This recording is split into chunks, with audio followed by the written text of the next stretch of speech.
baca buku pun confirm boleh jawab, dengan syarat korang pandai cari.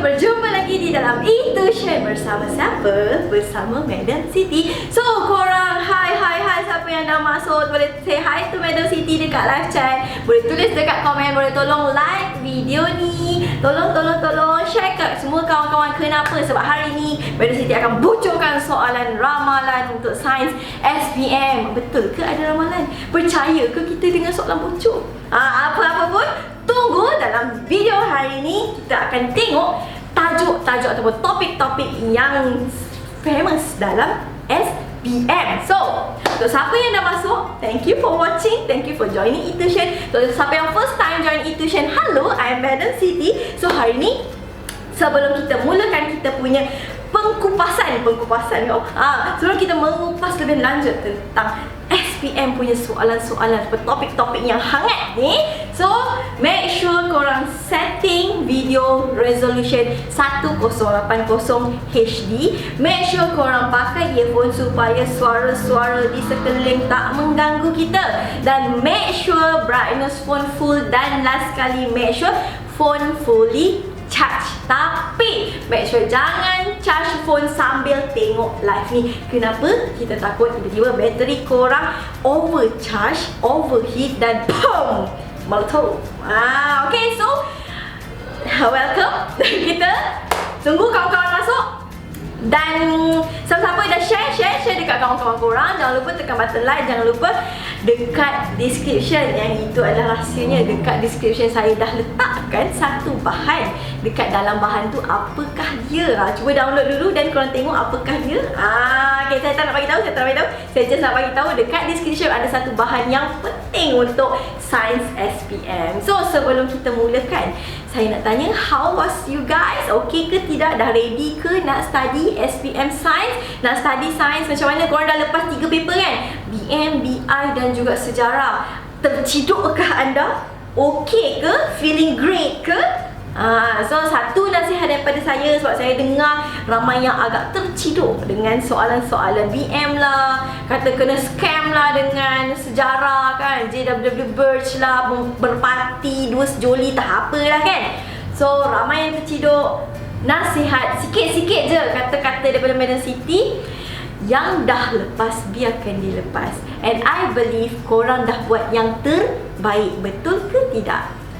Jangan takut kata nak kena repeat lah, bla bla bla. Don't overthink. Itu semua later kita fikir. Sekarang ni kita masih ada beberapa lagi paper kat depan. Kita fokus je dekat paper-paper yang akan datang. Okay, tak adalah repeat lah, tak adalah tipu je tu. Okay, so sekarang ni kita, apa yang Madam Siti nak ajar korang ni. So korang dah ready ke belum? Dah ada paper and pen ke belum? Okay, tapi sebelum tu, siapa yang tak share video ni kat kawan-kawan, saya tak nak share lah tips-tips ataupun ramalan-ramalan untuk sains SPM ni. Okay, jahat tak? Okay, so sekarang ni kita, apa yang Madam Siti nak kupaskan hari ni. So macam saya kata, saya akan bagi tahu beberapa topik ataupun beberapa bahagian, dan juga tips-tips macam mana untuk kita score, dan macam mana untuk kita dapatkan markah lulus ataupun nak dapatkan skor A dalam sains SPM. Sebab ramai yang bagi tahu saya, Madam, susah lah sains ni, saya tak boleh nak lulus, saya susah nak dapat A. So don't worry, sebenarnya dekat sains SPM ni tak susah pun. Sebab apa? Saya nak beritahu, sebab ada bahagian yang jawapan dia dah ada dalam soalan. Maksudnya kalau korang tak study pun, tapi korang tahu cara-cara cari jawapan pada soalan tu, korang dah boleh at least dapat beberapa markah dah. Okay. So kita nak mulakan dengan kita punya pengkupasan hari ni berkaitan ramalan sains SPM. So korang tahu tak SPM punya format? So sebelum kita pergi kepada lagi deep, kita terangkan sikit format SPM. So tahu ke tak SPM Sains ada berapa kertas? Jangan kata tak tahu, lagi berapa hari je nak paper dah, tiba-tiba kata, oh madam, sains ada 3 paper. Muka bangga kan?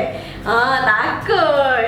Okay, so paper sains SPM ada 2 paper. Yang pertama adalah objektif. Dan objektif 50 question A, B, C, D, bulat-bulat baling dah lupa dapat jawapan.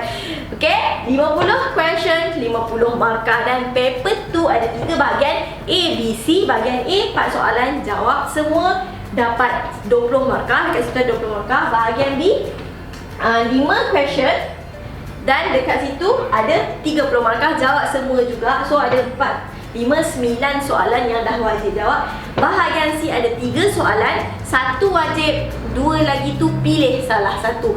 Yang wajib 10 markah, yang pilihan 10 markah. So total yang korang akan dapat dekat dalam paper 2 sains adalah 70 markah, if betul semua. Okay, so kita nak tengok dululah apa beza bahagian A, bahagian B, bahagian C ni. Tahu ke tak? Selama ni jawab je tak tahu beza kan? So sebenarnya paper bahagian A ni dia akan lebih tanya korang tentang penyiasatan saintifik. So, penyiasatan saintifik tu apa? Maksudnya dia akan tanya korang, dia nak tengok korang reti tak nak cari pemboleh ubah, reti tak nak baca radas, korang reti tak nak buat hipotesis dan sebagainya. So reti ke tak?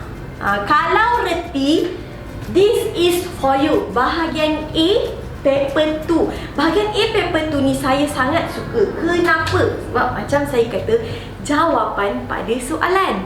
Kalau misal kata korang tak sempat baca, misal kata soalan yang pertama bab mikroorganisma lah sebagai contohnya, tapi korang tak sempat baca bab mikroorganisma tu, don't worry, sebab bahagian A ni kalau korang tak baca pun, teori dia tak akan keluar, fakta tak akan keluar dekat situ. Dia akan tanya kita yang berkaitan dengan penyiasatan saintifik, cari pemboleh ubah, buat hipotesis, buat kesimpulan, buat inference, buat graf, buat jadual dan sebagainya. So, macam saya kata, bahagian A ni tak baca buku pun confirm boleh jawab, dengan syarat korang pandai cari jawapan dalam soalan. Dan untuk bahagian B, dia adalah soalan teori. Bila kita cakap pasal teori, maksudnya korang wajib baca buku baru boleh jawab soalan bahagian B. Sebagai contoh, soalan bagi gambar otak. Dia tanya, apakah nama bahagian otak ini? Apakah nama bahagian otak ini? Kalau tak baca buku, korang tak dapat jawab. Alright? Okay. Dan untuk bahagian C ni, dia ada 10 soalan kan? Soalan nombor 10 yang wajib tu, dia adalah penyiasatan saintifik juga. Okay, penyiasatan saintifik. Dan yang soalan 11 dan 12 dia lebih kepada kita panggil konsep ataupun application. Saya selalu kata dia lebih kepada teori dan application. Okay, teori dan application. Dan kalau untuk soalan nombor 10 ni, dia ada soalan penyiasatan saintifik. Yang ini yang ramai student tak suka. Sebab apa? Kena buat eksperimen. Betul ke tak? Tapi macam saya kata, bila yang berkaitan dengan penyiasatan saintifik, korang tak payah baca buku. Jangan kata madam kata jangan tak payah baca buku dah. Bukan itu maksud saya. Maksud saya, untuk penyiasatan saintifik, jawapan dah ada pada soalan. Korang tinggal jawab dan cari jawapan ni macam puzzle. Korang cari dan sambungkan puzzle, dapatlah korang punya jawapan. So, untuk soalan 11 dan 12, dia lebih kepada teori dan application. Sebagai contoh, dia bagi 2 jenis jus. Dia kata mana satukah jus yang lebih segar. Misalnya dia adalah bagi detail-detail. So kita kena pilih berdasarkan ilmu yang kita ada dekat dalam bab tersebut. So kita pilih jus ni, dia lagi fresh ke kenapa? Dia lebih tanya kepada kita punya teori. Kita tahu tak kenapa kita pilih benda tu? Kita boleh terangkan tak sebab-sebab dia? So teori dan juga application. So dia agak mudah sebab dia main kepada kita punya pendapat, kita punya pandangan. As long as kita tahu at least sikit-sikit pasal teori sains. So tengok balik bahagian A, penyiasatan saintifik, tak payah baca buku. Bukan tak payah baca buku, jawapan ada pada soalan. B, bahagian teori, wajib baca buku. Dan bahagian C, adalah penyiasatan saintifik dan juga aplikasi. Bila penyiasatan saintifik, jawapan ada pada soalan. Teori dan application dia lebih kepada kita punya pandangan, pendapat, tapi dengan syarat tahu sedikit sebanyak tentang teori. Okey, so sekarang kita ada kertas 1 dan kertas 2. Jumlah markah yang kena dapat untuk SPM dapat 100% adalah 120 markah. Dan untuk lulus, at least lulus, kita targetlah 50% lulus. Sebab kita tak tahu, kadang-kadang graf naik, graf turun, betul ke tak? So kalau kita target 50%, berapa sebenarnya markah yang kita kena kumpulkan? Okay, bila kita target 50%, kita kena dapat at least 60 markah dan ke atas. Paling kurang 60 markah. So kalau macam tu, dekat soalan objektif kita kena betul berapa? Kita kena dapat 25 soalan dan 25 markah lah yang betul. Untuk kertas 2, bahagian A 10 kita kena dapat 10 markah. Bahagian B separuh daripada tu, 15 markah. Dan bahagian C 5 markah, 5 markah. Dan keseluruhannya, misal katalah kita dapat separuh untuk semua bahagian, kita akan dapat 60 markah lulus dalam genggaman gitu. Okey. So itu adalah bila kita target nak lulus lah. Kalau yang target nak dapat A, dapat at least 80 ke 90%. Okay, so kita nak tengok sikit macam mana kita nak target soalan objektif. Okay, kalau korang nak tahu, macam tadi saya kata, bahagian A lebih kepada penyiasatan saintifik, paper tu bahagian B lebih kepada teori, bahagian C penyiasatan saintifik dan juga teori dan application. Dan untuk objektif, kalau korang nak tahu, dalam 50 soalan ni dia akan masuk bab yang mana? Sebab ada pelajar yang akan tanya, "Madam, bab objektif akan masuk bab berapa? Objektif masuk bab berapa?" Sayang, untuk objektif dia akan masuk semua bab yang kita belajar. Contohnya, Form 4 korang belajar 8 bab, Form 5 belajar 8 bab, dan objektif 50 soalan tu akan ada semua bab yang korang belajar. Setiap bab akan ada dia punya soalan, lebih kurang 2 ke 5 soalan. Satu bab akan ada lebih kurang macam tu lah. Average satu bab akan ada 3 soalan. Tapi kadang-kadang ada yang bab tu dia 1 je soalan, ada yang satu tu bab dia sampai 6 bab. Okay, 6 bab pula, 6 soalan. So dekat situ, apa yang saya kata, tak susah untuk kita at least dapat separuh daripada kita punya markah tu. Macam mana? Boleh tengok dekat downloaded material. Saya dah letak kat description. Tolong download. Saya dah letak antara bab-bab yang penting. Maksudnya dekat dalam objektif dia biasanya keluar dalam kuantiti yang banyak.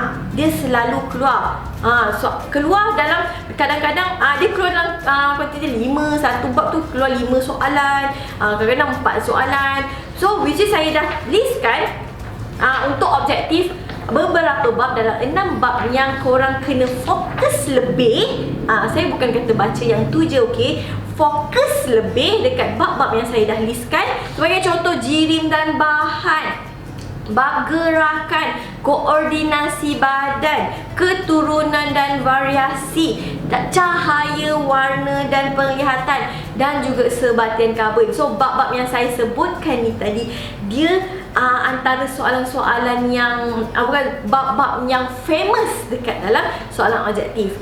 Dia kalau keluar bab tu, dia bukan keluar satu soalan je, dia akan keluar 5 soalan, 6 soalan. So bayangkan 6 bab yang saya bagi ni, korang study betul-betul, korang memang confirm dapat soalan objektif, korang betul semua soalan yang ada dalam bab-bab yang saya sebutkan ni. So saya bagi 6 bab. Kita bayangkan kalau kita ada setiap bab tu dia ada 4 soalan. Saya bagi 6 bab. Setiap bab ada 4 soalan. 6 dalam 4, 24. So misal kata semua tu betul, korang dah dapat 24 markah. Sikit je lagi untuk kita target half daripada objektif. Takkanlah soalan-soalan yang lain terus korang salah kan? Okay, takkanlah macam tu. So yang korang betul-betul fokus ni betul semua, dan yang lain-lain tu mesti ada yang betul juga. So at least korang dah capai half dan the objective question. 50% soalan objektif korang dah betul. Lagi banyak lagi bagus. Jangan tanya, "Madam, kalau saya nak betul 49 tak boleh ke?" Boleh, nak betul 51 pun tak apa.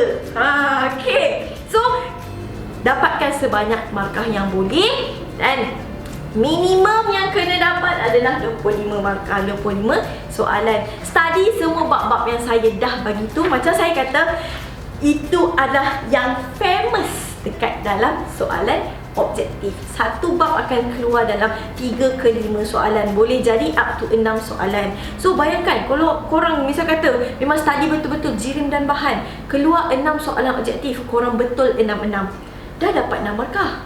Okay, so tapi jangan study 6 ni je, study juga bab-bab yang lain. Tapi yang 6 ni korang kena fokuskan. Alright, so itu adalah tips sedikit je tips untuk soalan objektif. Macam mana kita nak at least dapat half dan objektif tu betul. Dapat lagi banyak, lagi bagus, lagi beda suka, lagi saya seronok. So lagi ramai akan dapat A. Okay, so itu adalah untuk soalan kertas 1. So sekarang ni saya nak bagi tahu sedikit tips ataupun teknik untuk macam mana kita nak jawab ataupun dapatkan markah dalam soalan kertas 2. Ramai tak suka soalan kertas 2 ni. Kenapa? Korang, saya tanya yang tengah tengok saya sekarang ni, korang suka tak kertas 2? Antara kertas 1 dengan kertas 2, mana yang paling korang suka? Saya percaya ramai yang jawab, "Madam, saya suka soalan objektif." Sebab apa? Saya boleh baling-baling dadu bulat. Betul? Ramai pelajar suka soalan objektif sebab dia pilihan. Orang tak, misal kata tak tahu pun boleh tak tadi bulat. Okay, betul. Tapi sebenarnya dekat sini adalah kita punya pembunuh. Pembunuh kau? Masuk penjara. Okay, kenapa saya kata pembunuh? Soalan objektif, salah satu soalan terus hilang 1 markah. Bayangkan 5 soalan salah terus hilang 5 markah. Kita nak dapat at least 25. Kalau banyak soalan salah terus hilang, macam mana kita nak dapat 25? Betul ke tidak? Okay, so dalam kertas 2, specialnya kertas 2 ni adalah kertas subjektif. Betul? Bila subjektif ni, maksudnya yang menanda tu bukan robot, dia adalah manusia. Dan manusia ni dia ada satu sifat yang baik hati. Penanda kertas akan cuba cari jawapan ataupun cuba cari markah sebanyak yang diorang boleh dapat untuk korang. Bayangkan misal kata korang ada soalan 2 markah, korang jawab tapi awak letak 1 poin je, sepatutnya kena ada 2 poin, tapi korang letak 1 poin. Dan rasa-rasa soalan tu dapat 0 markah ke dapat 1 markah? So walaupun korang tak letak 2 poin, at least korang dapat 1 poin. Tak adalah terus macam objektif, salah terus salah. Yang ini dia ada markah, selagi ada markah, selagi tu dapat markah. So dekat bahagian kertas tu korang boleh collect sebanyak markah yang boleh. Kalau salah soalan tu tak semestinya terus kosong, berkemungkinan dapat 1 poin. Macam tu, kalau soal 3 markah, tak dapat 2 poin, 2 markah. So kita tak adalah terus hilang markah. So kita, kalau kita nak dapat 50% untuk soalan kertas 2 ni, lagi senang berbanding dekat soalan objektif. Okay, so sekarang semua dah penat ke? Nak saya berhenti ke? Okay, kalau berhenti, okay, kita sampai ke pengakhiran. Okay, tipu je. Okay, so sekarang ni kalau dah penat, kita rehat kejap. Saya pun penat ni. Okay, jangan lupa subscribe YouTube Tuition ni. Jangan lupa share video ni dekat kawan-kawan lain. Kenapa? Sekejap lagi kita nak pergi kepada bahagian penting, iaitu bahagian paper 2. Saya nak bagi tahu tips-tips dan juga ramalan-ramalan SPM untuk sains. Okay, so make sure dah like video ni, leave komen dekat bawah. Jangan lupa tulis dekat live chat, tanya je apa-apa, saya akan reply dekat live chat. Dan sekarang kita akan masuk kepada kertas 2 bahagian A. Saya kata kertas 2 ada 3 bahagian A, B, C. So sekarang kita nak pergi kepada bahagian A dulu. So untuk dekat bahagian A ni, macam saya kata, dia adalah penyiasatan saintifik. So bab mana yang korang kena strong? Obviously tingkatan 4, bab yang pertama, bab yang orang rasa paling tak penting. Betul tak? Ramai, percaya, tipu-tipu kalau korang kata bab pertama ni korang rasa penting. Tipu. Sebab ramai yang saya tanya akan jawab bab, alah madam, bab tingkatan 4, bab pertama tu tak payah belajar, tak masuk SPM pun. Tahu tak, sebenarnya bab 1 form 4 tu lah yang paling banyak markah dekat dalam SPM. Dekat sini 20 markah, dekat sini 10 markah. dekat bawah ni pun dia ada mainkan juga peranan dia. Ada dah 20 markah. So, sebenarnya bab 4 yang pertama yang orang rasa paling useless tu lah yang paling banyak markah korang boleh dapat. Kalau korang betul-betul grab dia, maksudnya betul-betul strong dekat bab tu, bab penyiasatan saintifik, korang akan dapat sebanyak-banyak markahnya. Bab penyiasatan saintifik ni korang tak perlu tahu teori.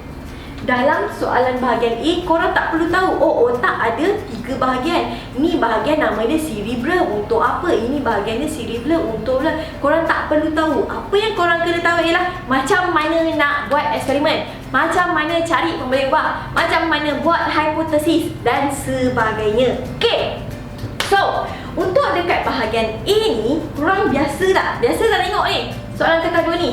Tips penting, dapat kertas 2, cari 3 adik-beradik ni, MV, RV dan CV. Dapat soalan, jangan tengok kepada soalan. Maksudnya dapat kertas, jangan tengok soalan bawah-bawah dulu.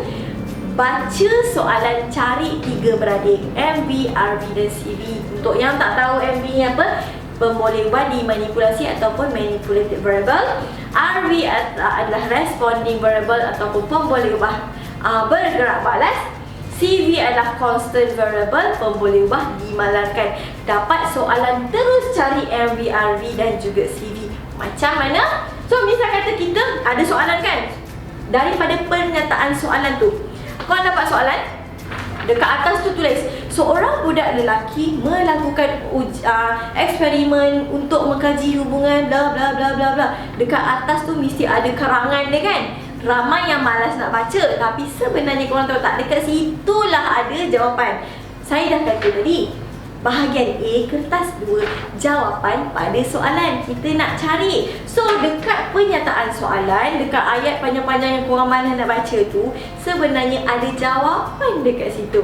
Okay, dekat pernyataan soalan korang boleh dapat korang punya MV, RV dan CV. Sebagai contoh tadi saya dah katakan, seorang budak lelaki menjalankan penyiasatan untuk mengkaji hubungan di antara saiz kulat dan juga cahaya mata, kehadiran cahaya. So, yang saya sebut untuk mengkaji hubungan di antara bla bla bla bla itu adalah tujuan eksperimen. Dalam pernyataan soalan ni ada tujuan eksperimen. Dalam tujuan eksperimen ada MV dan juga RV. Tadi saya katakan untuk mengkaji hubungan,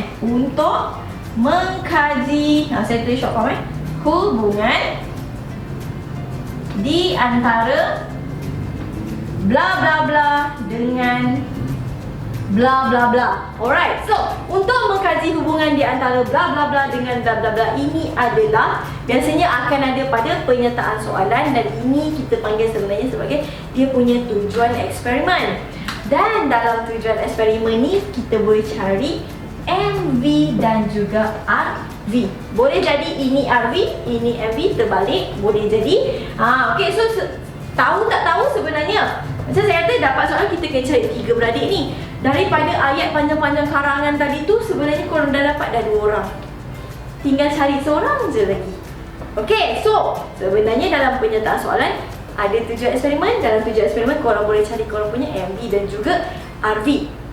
Dan dalam pernyataan soalan juga kadang-kadang dia ada kata bla bla bla dengan menggunakan logam yang berbeza. Contohnya lah, nampak perkataan ni, berbeza. Perkataan berbeza, berlainan, tidak sama, itu sebenarnya dia nak bagi tahu benda ni adalah kita punya MV. Keyword untuk MV adalah berbeza, berlainan, tidak sama. So, kita dah dapat cari dia tak? Dah dapat. Okay, misal kata kadang-kadang dia tak ada tulis yang berbeza ni, dia kata, misal kata dia tak tulis berbeza, dia tulis logam yang sama. So, kalau ada perkataan berbeza, kita tahu dia adalah MV. Kalau ada perkataan sama, tidak berubah, kekal, itu adalah kita punya CV. Okay, so sebenarnya dekat pernyataan soalan, kita boleh dapat tujuan eksperimen, kita boleh dapat kita punya MV, kita boleh dapat kita punya RV, dan kita dapat kita punya CV pada pernyataan soalan. Okay, kita tengah cari, jawapan dah ada kat situ. Okay, so and then if tiba-tiba lah penyataan soalan dia ni jahat sikit, dia bagi soalan pendek je. Rajah menunjukkan eksperimen A. Lepas tu je dia bagi gambar. So macam mana lah pula madam? Tadi madam kata cari MVCVRV dekat penyataan soalan, tapi penyataan soalan dia bagi pendek. Jahat soalan ni. Okay, so macam tu, jangan gabra, jangan nervous. Kita masih boleh cari 3 beradik MVRVCV melalui rajah. Okay, sebagai contoh, okay, untuk cari 3 beradik MVRVCV melalui rajah. Saya kata soalan tadi saya kata dia bagi penerangan yang sangat pendek, tapi dia ada bagi kita gambar rajah. So daripada gambar rajah pun kita boleh cari 3 beradik MVRV dan juga CV. Bagi contoh, saya ada gambar apa benda ni, faham ke tak? Ini adalah roti. Okay, so ini adalah roti. Roti A saya letak bawah matahari, roti B saya letak dalam kotak. So macam mana saya nak cari MVRVCV kat sini? So ingat balik MV, apa maksud dia? Dia adalah hormon limbah yang bergerak balas, betul? So bergerak balas, in MV dia adalah yang dimanipulasi ataupun yang berbeza. So kita tengok daripada gambar ni, tengok guna mata, pemerhatian. Guna mata cari apa yang berbeza. Kita nampak satu dalam kotak, satu bawah cahaya matahari. So kita tahulah manipulasi dia adalah lokasi roti tu diletakkan. Nak cari RV. So RV, apakah benda yang kita nak ukur? Apakah perubahan yang kita nampak pada eksperimen kita? Kalau macam ni, perubahan dia mungkin kita nampak yang ni kulat dia makin lama makin banyak. Ini kulat dia banyak tak bertumbuh tapi sedikit. So itu adalah kita tahu dah daripada gambar ni kita nampak, oh kita nak kaji tentang kulat. So kulat akan jadi kita punya saiz, kulat akan jadi kita punya RV. Dan CV, constant variable, dimalangkan daripada gambar. Macam mana kita nak tahu apa benda yang sentiasa sama? Tengok apa benda yang sama yang ada pada dua-dua kita punya rajah. Ini ada roti, ini ada roti. So kita tahulah kita punya CV adalah jenis roti, saiz roti dan sebagainya. Okey, tu adalah kalau kita nak cari 3 beradik ni menggunakan rajah. Dan kalau kita nak cari, misalnya soalan tu dia bagi penyataan pendek, tapi dia tak ada bagi gambar rajah, tapi dia bagi kita jadual. So macam mana kita nak cari MVRVCV melalui jadual? Okey, sekarang kita nak tengok macam mana cari MVRVCV melalui jadual. Misal kata soalan tu terus bagi jadual. Ni contoh jadual yang pertama, contoh yang kedua, bukan dia bagi dua-dua. Contohnya misal kata dia bagi jadual yang ke bawah macam ni. Apa yang kita kena tahu? Sebenarnya ini adalah tips ataupun teknik yang paling senang untuk kita cari 3 beradik. Tapi kita dapat 2 je lah. Iaitu dalam jadual yang pertama, baris yang pertama ni akan sentiasa kita punya MV. Dan yang kedua ini akan sentiasa jadi kita punya RV.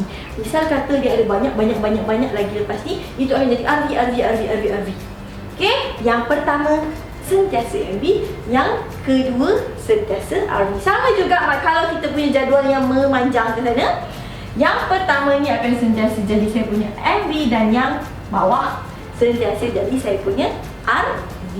So, lagi senang untuk kita cari kita punya 3 beradik. Kita akan dapat daripada jadual, kita akan dapat MV dan juga RV. So, senang ke tak?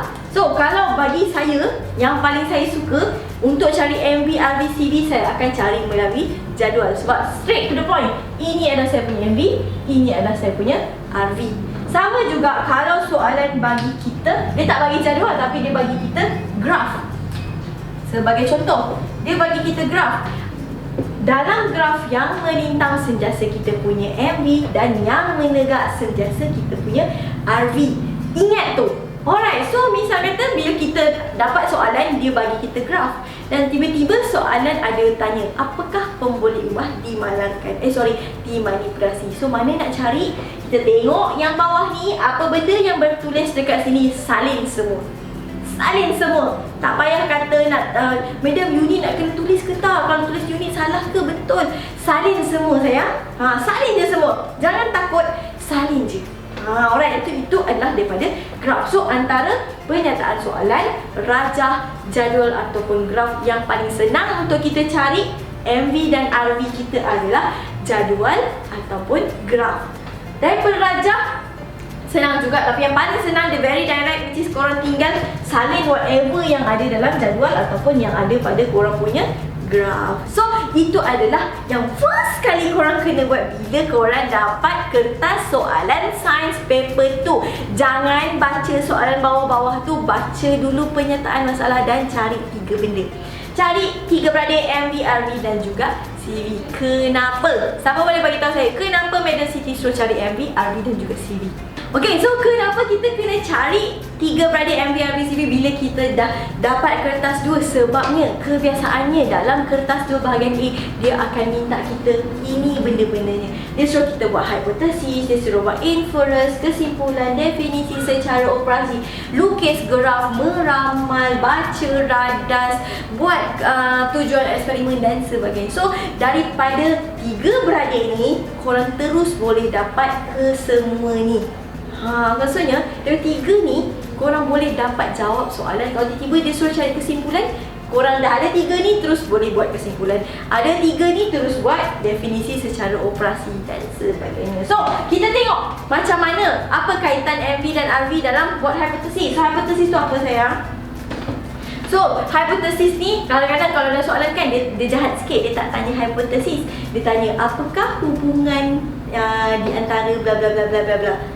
So, bila ada perkataan hubungan, sebenarnya dia minta hipotesis. Semua itu adalah soalan yang jahat. Dia tak nak pakai perkataan hipotesis, dia pakai perkataan hubungan. Tapi sebenarnya dua-dua benda yang sama ya. Hipotesis dan hubungan benda yang sama. So, untuk buat hipotesis, kita recap sikit lah macam mana untuk buat. Kenapa kan saya kata wajib cari 3 ni? Kenapa? Sebab ada 3 ni, korang dah boleh nak buat puzzle, cantumkan puzzle. Misal kata kita nak cantumkan puzzle hipotesis, kita tahu untuk buat hipotesis semakin MV semakin RV.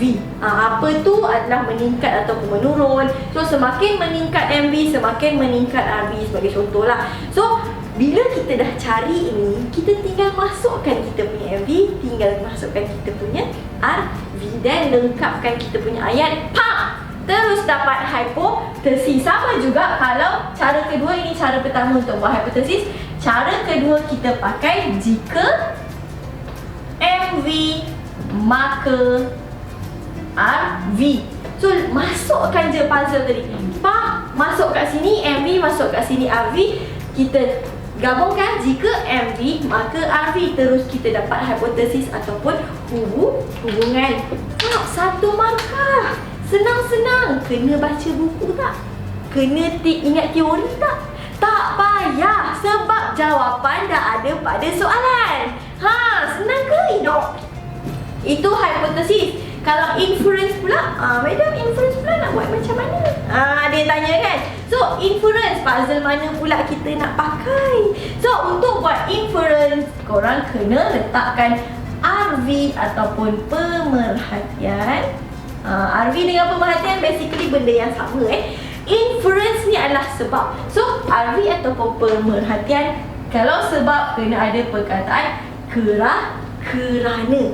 Okay, so kerana dan bagi tahulah kita punya sebab. Okay, so pemerhatian, kerana dan bagi tahulah sebab kita.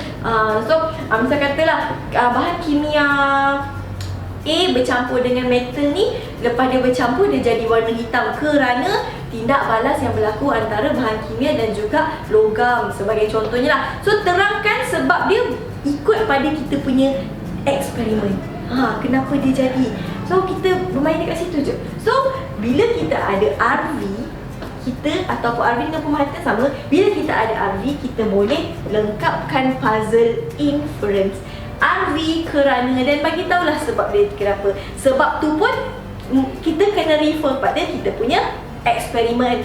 Okay, so jangan takut untuk buat eksperimen. Jangan takut untuk buat inference. Kadang-kadang pun ada inference yang dia suruh bandingkan kanta A lebih tebal berbanding kanta B. Itu je inference. So dia buat pembandingan pun dah dapat markah. So melalui pemerhatian, melalui RV. So tu kalau kita nak buat inference. Bila kita nak buat kesimpulan, apa yang kita pakai? So untuk kesimpulan, misal kata tips misal kata korang terlalu blank, terlalu blank, kesimpulan ni korang buat balik hipotesis. Kesimpulan dan hipotesis sebenarnya benda yang sama. Cuma itu kalau blank kalau blank korang buatlah semakin apa MV semakin apa RV. Kalau tak blank, apa yang korang boleh buat adalah RV dipengaruhi oleh MV.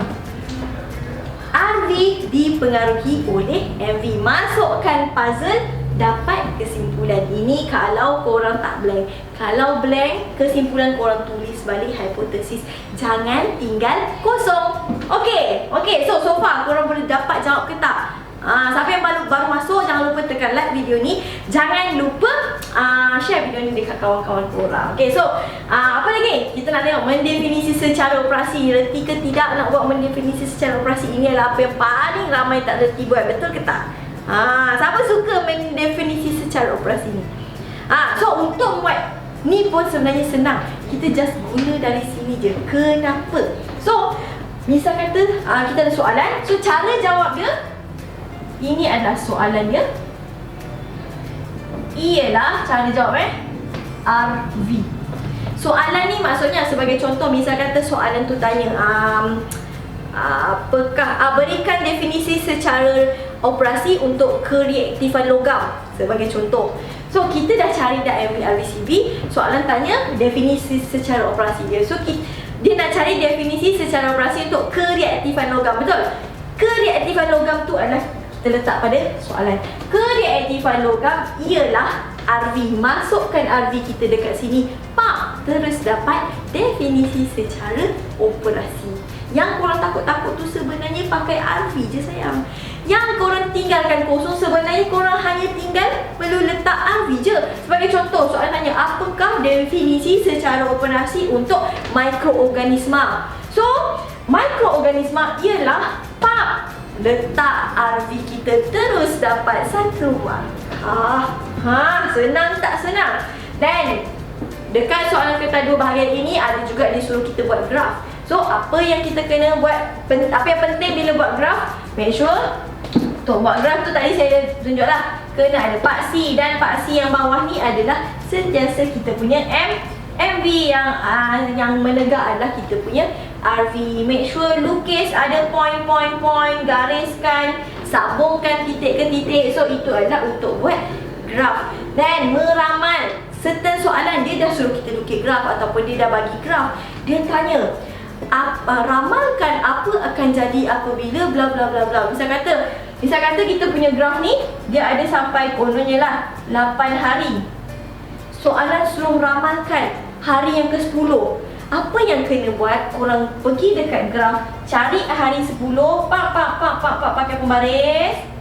Okay, so ini adalah ramalan korang. Maksudnya ramalan tu kena bergantung pada, kalau graf, pada kita punya graf, lukiskan korang punya cara jawab tu. Macam saya selalu minta student buat garis dot.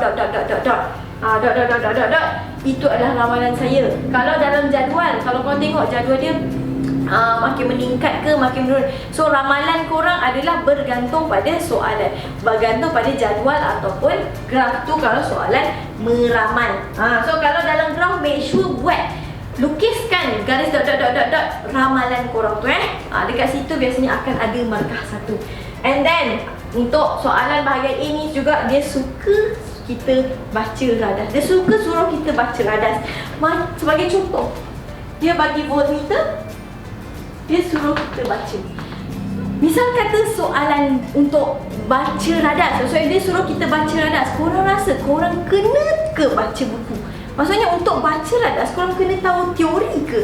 Tak perlu. Itu hanyalah kita punya skill. Reti tak nak baca, misal kata voltmeter, nak baca termometer, nak baca silinder penyukat dan sebagainya. So benda tu sebenarnya adalah teknik je, skills je. Tak baca teori pun korang confirm boleh jawab soalan-soalan dekat bahagian Bagi contoh baca voltmeter, tengok measuring silinder penyukat, baca pembaris dan sebagainya. So dekat sini semuanya adalah markah bonus. Saya kata markah bonus. Yang penting korang cari MB, RV dan juga CV. Cari tiga ni, korang boleh jawab soalan bahagian A dengan jayanya. 20 markah dalam genggaman. Tadi kita dah tengok sedikit tips atau teknik-teknik untuk korang dapatkan markah dekat bahagian A paper 2. Macam saya kata, bahagian A paper 2 jawapan pada soalan. Korang tinggal cari dan sambungkan puzzle. Macam mana nak sambungkan puzzle? Tengok balik dekat yang saya dah terangkan tadi. Saya dah terangkan macam mana kita nak sambung-sambungkan puzzle supaya kita dapat inference, kita boleh dapat kita punya hipotesis dan sebagainya. So dekat situ kita tak perlukan teori. Macam saya kata, penyiasatan saintifik kita tak perlukan teori. Maksudnya kalau korang terlupa nak baca bab 5, tiba-tiba dekat soalan bahagian A ni ada keluar soalan bab 5, jangan risau, jangan alamak aku tak baca bab 5 habislah teruslah tak tinggalkan, terus tinggal kosong kan. Sebab cuak kata tak baca bab 5, so dia tak nak jawab apa-apa yang berkaitan dengan bab 5. Jangan macam tu. Dekat bahagian A, jawapan pada soalan bukan pada buku. Okey? Jawapan dia bukan fakta, jawapan dia bukan teori, jawapan dia adalah apa yang korang kena cari dalam soalan dan gabung-gabungkan puzzle-nya, jadilah korang punya jawapan. Dekat situ korang boleh dapat sebanyak markah yang korang boleh dapat, dengan syarat 3 benda ni kena cari dan kena tahu macam mana nak buat hipotesis, puzzle mana kita nak pakai, macam mana nak buat inference, kesimpulan, definisi secara operasi, nak buat graf, nak meramalkan kita punya eksperimen, dan nak macam mana nak baca radas. Itu je yang penting dalam paper 2 bahagian A. Korang boleh dapat 20 markah terus dalam genggaman. Pak kat situ. Okay, kita dah cakap tentang tips-tips tadi. So sekarang pergi dekat description, download bahan yang saya bagi. Kenapa Madam suruh download bahan ini? Kerana macam saya kata, saya dah listkan bab-bab yang famous dalam SPM. Untuk setiap paper, kertas 1 pun saya dah listkan bab-bab yang famous. Bab 2 bahagian A pun saya dah listkan bahagian yang famous dalam exam. Tapi sekali lagi saya nak ingatkan, bab bahagian A kertas 2 dia tak perlu, korang tak perlu tahu pun bab apa yang masuk pun tak apa. So saya just letak, tapi untuk bahagian A paper 2 korang tak perlu tahu pun bab apa yang akan masuk. Sebab apa? Yang penting korang boleh buat penyiasatan saintifik. Itu saja. Dan kat situ saya dah bagi juga soalan bahagian B. Bahagian B adalah teori. Dia memang kena baca buku. So ada bab-bab dia, contohnya koordinasi badan, dia famous dekat dalam SPM. So dalam koordinasi badan korang kena tahu tentang koordinasi saraf, tindakan refleks, korang kena tahu pasal otak, korang kena tahu pasal hormon. Itu adalah topik-topik yang famous dalam SPM paper 2 bahagian B.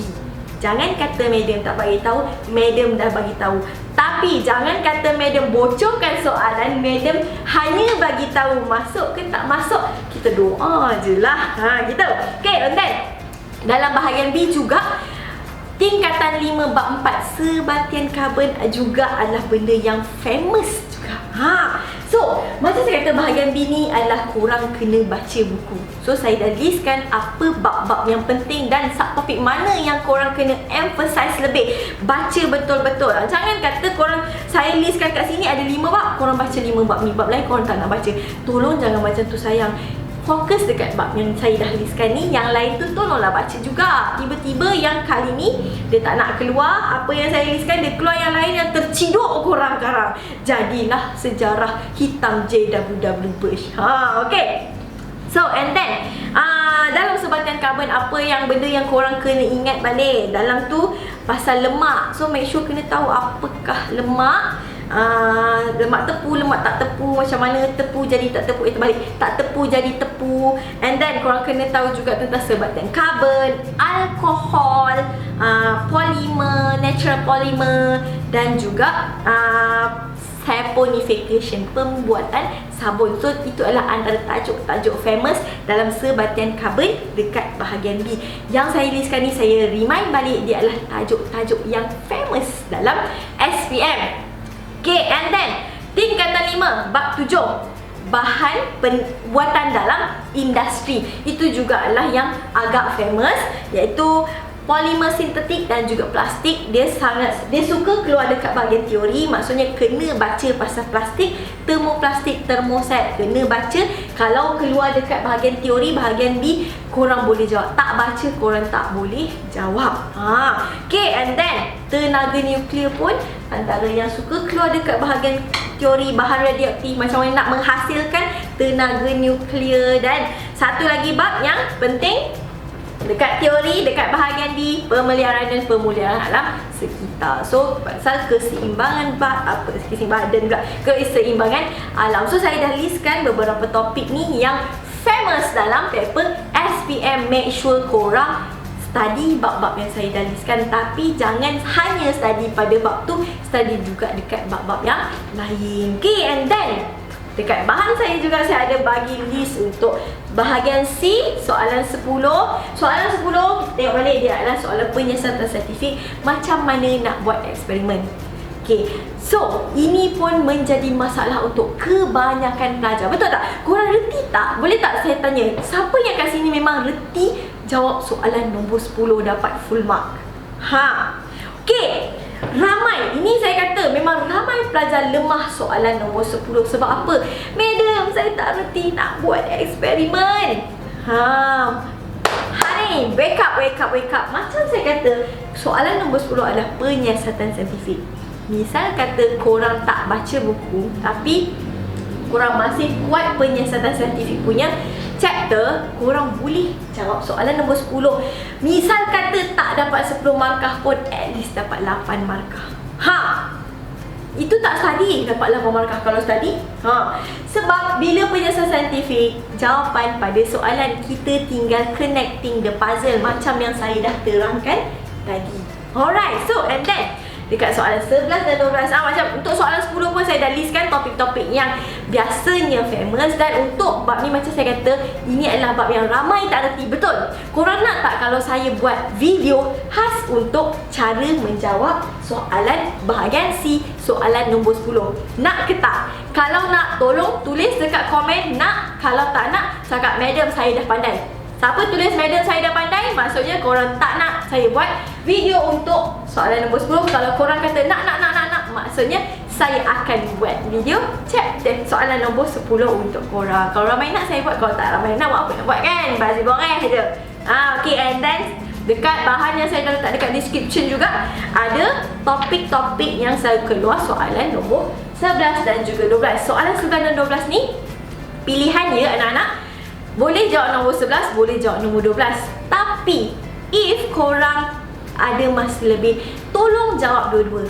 Ini pun ramai tanya, madam boleh tak soalan 11 dan 12 tu saya nak jawab semua? Hey, jawab je semua. Kenapa? Sebab misal kata tiba-tiba lah ada soalan nombor 11 dan 12, korang sangat yakin dengan soalan nombor 12. Tiba-tiba yang korang yakin tu rupanya tersalah buat, hilang markah, terus tak dapat markah apa-apa, kosong. If korang buat dua-dua soalan 11 dan 12, korang yakin gila soalan 12 tadi, tapi tengok-tengok dekat 11 ni markah dia lagi banyak. So markah mana yang pemeriksa akan ambil? Dia akan ambil markah yang banyak. Soalan yang markah lagi tinggi tu yang dia akan ambil. Kalau misal kata soalan 11 dapat 5 markah, soalan 12 dapat 8 markah, dia ambil soalan yang 8 markah, dia ambil 8 markah. So untuk selamat, untuk make sure dapat A, untuk make sure lulus, jawab 11 dan 12 dua-dua sekali. Pemeriksa akan ambil dua-dua markah. Okay? Dia ambil dua-dua markah, sorry. Pemeriksa akan ambil markah yang lagi tinggi. Daripada korang sacrifice jawab satu soalan yang tak tentu korang dapat 10 markah, baik korang buat dua-dua, tiba-tiba lah yang korang tak yakin tu lah yang dapat markah penuh, dapat 10 markah kat situ. So make sure untuk soalan pilihan 11 dan 12 jawab dua-dua. Siapa yang kata Madam, saya selalu siap awal. Saya selalu keluar dewan awal. So, kali ni jangan keluar awal. Make sure jawab semua soalan. Even yang pilihan pun jawab dua-dua. Okay? Okay, itu je yang Madam Siti nak ajar hari ni. Macam ajar pula. Saya nak bagi tahu untuk hari ni. So, macam saya kata, saya dah listkan topik-topik yang famous dalam SPM. Ini hanyalah ramalan. Kalau keluar, kita sujud syukur. Kalau tak keluar, move on. Macam saya kata, ini adalah topik yang saya bagi. Jangan study ni je. Ini hanya topik-topik yang awak kena fokuskan. Topik-topik lain pun korang kena tahu. Sebab pembuat soalan ni kadang-kadang dia ada dia punya evil tu sikit. Dia kata, oh soalan ni mesti orang mesti kata soalan ni akan keluar. Tak nak keluarkan soalan ni. Aku ambil soalan yang tak pernah keluar. Kan terciduk kat situ. Alright, so yang ada ni fokus, yang lain-lain baca juga. Jangan tinggalkan. Okay, kita dah sampai ke penghujung video. Make sure ramai tak yang kata tadi nak saya buat video soalan nombor 10. Cara menjawab soalan nombor 10. Kalau ramai, stay tune. Madam akan bagi. Kalau tak ramai, tak apalah, aku undurkan diri. Gitu. Alright, so kalau ada apa-apa soalan, tanya dekat live chat ataupun tinggalkan dekat komen. Madam Siti akan reply. Dan kalau tengah cuak, tak boleh nak fikir, dalam exam korang blank, apa yang korang kena buat? Bernafas, tarik nafas, bertenang. Bertenang. Bila kita dah kat dalam panik, obviously otak kita akan kosong. Kalau kita bertenang, kita akan start fikir waras balik. Dan barulah rupanya jawapan ada dekat soalan. Selama ni tak tahu. Ni panik dapat bahagian A. Panik. Oh, bab ni tak baca. Semua dia tinggal. Sebenarnya bahagian A ni jawapan dah ada pada soalan. Bila panik tak ingat. Alright, so jangan panik. Dan reminder lagi sekali daripada Madam Siti, sebelum masuk dewan exam, jangan baca buku. Baca buku tu maksudnya korang bawa buku teks, selak satu-satu. Don't. Make sure korang ada nota pendek, nota ringkas. Pelajar saya selalu remind untuk buat nota ringkas. Sebelum masuk exam, hanya baca nota ringkas je. Okay, revise, buat revision. Bukan belajar, itu adalah masa untuk revision. Supaya at least kita tak adalah lupa. Kita baca-baca dia masuk melekat. Kalau baca buku teks, kita akan jadi panik. Dan tu yang jadi, terus tak ingat nak buat apa-apa. Okay, ada apa-apa soalan? Kalau ada apa-apa soalan, tulis dekat live chat ataupun dekat komen. Kalau tak ada, saya doakan kalau tak ada soalan, saya doakan semua yang join kita punya kelas hari ni, semua yang tengok video Madam Siti hari ni, semua pelajar-pelajar SPM Pro Max korang dapat A dalam SPM Science. So kita jumpa lagi dalam e-tuition. Nantikan video-video teknik dan juga tips dan juga ramalan ataupun soalan bocor daripada e-tuition. So nantikan video-video akan datang daripada e-tuition. Stay tune, subscribe, turn on notification, dan bila kita keluarkan video baru ramalan tu korang akan dapat. So guys, bye, good luck.